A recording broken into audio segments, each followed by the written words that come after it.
ধাৰাবাহিকভাৱে অসমৰ চাহ শ্ৰমিকসকলক মাটিৰ পট্টা দিয়াৰ দাবী উত্থাপন কৰি আহিছিলোঁ আৰু কালি এই দাবীৰ আংশিক এটা পূৰণ হৈছে কিন্তু এতিয়াও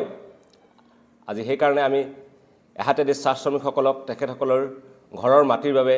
বাগানৰ লাইনত যি মাটিৰ পট্টা হ'ব তাৰ বাবে অভিনন্দন জনাই আজি আমি পুনৰ আমাৰ দাবীকেইটা দোহাৰি দিব বিচাৰিছোঁ আমি আমাৰ চাহ শ্ৰমিক মুক্তি সংগ্ৰাম সমিতিৰ যি আপোনালোকে চাহ শ্ৰমিক মুক্তি সংগ্ৰাম সমিতিৰ যিখন আমাৰ সংবিধানতে আমি উল্লেখ আছিল যে চাহ শ্ৰমিকসকলক লাইনৰ মাটিৰ পট্টা দিব লাগে আৰু কেৱল লাইনৰ মাটিৰ পট্টাই নহয় তেখেতসকলক খেতি কৰিবৰ কাৰণে চাহ বাগানত থকাৰ হুলাৰ যি মাটি সেই হুলাৰ মাটিৰ অধিকাৰ প্ৰদান কৰিব লাগে কিন্তু কালি আমি দেখা পাইছোঁ যে হুলাৰ মাটিৰ অধিকাৰৰ কথা চৰকাৰে উল্লেখ কৰা নাই সেইকাৰণে আজি সংবাদ মেলত আমি ৰাইজৰ দ্বাৰা দাবী উত্থাপন কৰিছোঁ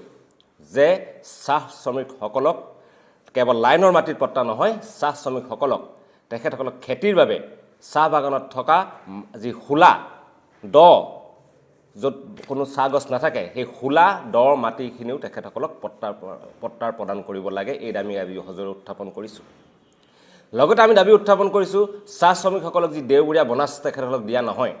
আপোনালোক সকলোৱে জানে যে তেখেতসকলৰ দৈনিক মজুৰি হিচাপে দিয়া যায় আৰু যিহেতু দেওবাৰটো বন্ধ ৰখা হয় দেওবাৰ দিনাখন তেখেতসকলৰ মজুৰি নাপায় কিন্তু আমি ক'তো এনেকুৱা শুনা নাই য'ত দৰমহা দিয়া হয় আৰু তেখেতসকলৰ হলিডে বন্ধ দিনটোৰ কাৰণে তেখেতসকলৰ মজুৰিটো কৰ্তন কৰি ৰখা হয়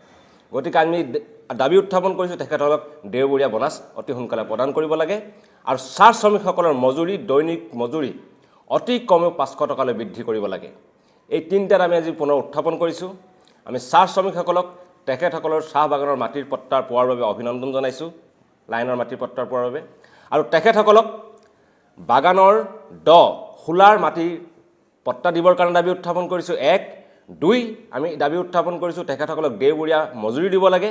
3 নম্বৰ আমি দাবী উত্থাপন কৰিছোঁ যে তেখেতসকলক মজুৰি চাহ শ্ৰমিকৰ মজুৰি অতি কমেও 500 টকালৈ উত্থাপন কৰিব লাগে বৃদ্ধি কৰিব লাগে আৰু তাতকৈতো এটা ডাঙৰ বিষয়ে আজি মন্ত্ৰী গোটৰ প্ৰতিবেদন দাখিল হ'ব ইতিমধ্যে সংবাদ মাধ্যমত খবৰ প্ৰকাশ পাইছে যে আহোম চুতীয়া আৰু চাহ জনগোষ্ঠীক ST উপত্যকা ST ভেলি দিব কিন্তু আমি চাহ জনগোষ্ঠীসকলে আহোমসকলে বা আমি চুতীয়াসকলে ST ভিৰ কাৰণে কোনো আন্দোলন কৰি থকা নাছিল ইমান দিনা আমি সংগ্ৰাম কৰি আছোঁ ST প্লেইনছ ST পিৰ কাৰণে কাৰণ আমি জানো যে ভাৰতীয় সংবিধানত ST কাৰণে দুটাই আছে ST প্লেইনছ আৰু ST হিলছ কোনো ST ভি নাই গতিকে ST ভি দি যাতে আমাক টুপি পিন্ধোৱা নহয় আৰু আমি ভাবোঁ যে চাহ জনগোষ্ঠীসকলৰ অন্যতম এটা দাবী ST পি দিয়াৰ যি দাবী সেই দাবীও হিমন্ত বিশ্ব শৰ্মা চৰকাৰে পূৰণ কৰাৰ ক্ষেত্ৰত পদক্ষেপ গ্ৰহণ কৰিব যদিও তেখেতসকলে নোৱাৰে এইটো কেন্দ্ৰীয় চৰকাৰৰ বিষয় আমি আশা কৰিম অসম চৰকাৰৰ যি পদক্ষেপ ল'ব লগা আছে এই পদক্ষেপ তেখেতসকলে গ্ৰহণ কৰিব এতিয়া আমি দেখা পাইছোঁ কালি যেতিয়া এই বিধেয়কখনক লৈ বিতৰ্ক হৈছে মুখ্যমন্ত্ৰীয়ে বক্তৃতা প্ৰসংগত কৈছে তেখেতক হেনো ডিব্ৰুগড়ৰ চাহ বাগানৰ মালিকে স্বেচ্ছাৰে কৈছে যে যেতিয়া এইখন আইনত পৰিণত হ'ব তেখেতে স্বেচ্ছাৰে তেখেতৰ লাইনৰ মাটিৰ পট্টা চাহ শ্ৰমিকসকলৰ কাৰণে ইস্তফা দি দিব খুব ভাল কথা কিন্তু আজি আমি প্ৰশ্ন উত্থাপন কৰিছোঁ এই কামটো প্ৰথমতে কোনে কৰি দেখুৱাব লাগিছিল এই কামটো কৰি দেখুৱাব লাগিছিল মুখ্যমন্ত্ৰীৰ পৰিয়ালে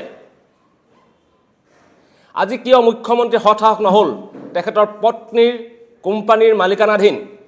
আমাৰ গোলাঘাটৰ বৰপথাৰ ভাগৱান বাগান যিখন তেখেতসকলে এতিয়া ৰাধাকৃষ্ণ বাগান কৰিছে সেই ৰাধাকৃষ্ণৰ বাগানৰ মাটি প্ৰথমে ইস্তফা দিম বুলি কিয় কোৱাৰ সাহস তেখেত মুখ্যমন্ত্ৰী হিমন্ত বিশ্ব শৰ্মাৰ নহ'ল মুখ্যমন্ত্ৰী হিমন্ত বিশ্ব শৰ্মাৰ কিয় সাহস নহ'ল নগাঁৱৰ কাঞ্চনজুৰি বাগানৰ মাটিত লাইনৰ মাটিৰ পট্টা মই ইস্তফা দিম বুলি মুখ্যমন্ত্ৰী হিমন্ত বিশ্ব শৰ্মাৰ কিয় সাহস নহ'ল তিনিচুকীয়াৰ চানমাৰীত থকা যিখন বাগান চানমাৰীৰ বাগানত তেখেতৰ পৰিয়ালৰ অংশীদাৰিত্ব আছে সেই বাগানখনৰ বাগানৰ লাইনৰ মাটিৰ পট্টা ইস্তফা দিছোঁ বুলি কালি বাগানত সদনত কোৱাৰ তেখেতৰ সাহস কিয় নহ'ল আমি প্ৰত্যাহ্বান জনাইছোঁ যে মুখ্যমন্ত্ৰী হিমন্ত বিশ্ব শৰ্মাই কৈ দিয়ক যে তেখেতৰ পৰিয়ালৰ লগত সম্পৰ্ক থকা যি তিনিখন বাগান আছে দুখন প্ৰত্যক্ষভাৱে তেখেতৰ পৰিয়ালৰ মালিকানাধীন গোলাঘাটৰ ভগৱান বাগান আৰু নগাঁৱৰ কাঞ্চনজুৰি বাগান এই দুইখন বাগানৰ লাইনৰ মাটি ইস্তফা দিম বুলি মুখ্যমন্ত্ৰীয়ে কোৱাৰ সাহস দেখুৱাওক আমাৰ এই প্ৰত্যাহ্বান মুখ্যমন্ত্ৰী হিমন্ত বিশ্ব শৰ্মাৰ প্ৰতি আছে আৰু আমি যেতিয়া দেখা পাইছোঁ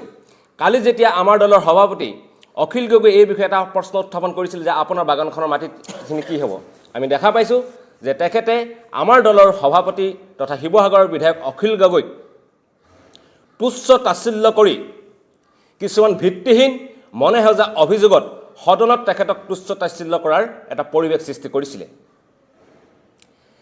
আমাৰ দলৰ সভাপতি অখিল গগৈয়ে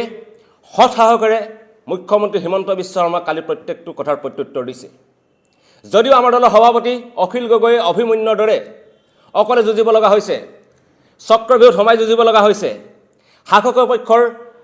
৮০জনতকৈ প্ৰায় ৯০জন বিধায়কৰ বিৰুদ্ধে অকলশৰে যুঁজিব লগা হৈছে, কিন্তু আমাৰ বিধায়ক আমাৰ দলৰ সভাপতি শিৱসাগৰ সমষ্টিৰ বিধায়ক অখিল গগৈয়ে বীৰত্বৰে সাহসেৰে কালি মুখ্যমন্ত্ৰীৰ বিৰুদ্ধে যুঁজিছে, সাহসেৰে সদনত মুখ্যমন্ত্ৰীৰ মিথ্যাচাৰ দঙাই দিছে, সাহস আৰু বীৰত্বৰে মুখ্যমন্ত্ৰীৰ অতীতৰ কুকাহিনীও দঙাই দিছে, সাহস আৰু বীৰত্বৰে মুখ্যমন্ত্ৰীৰ পৰিয়ালৰ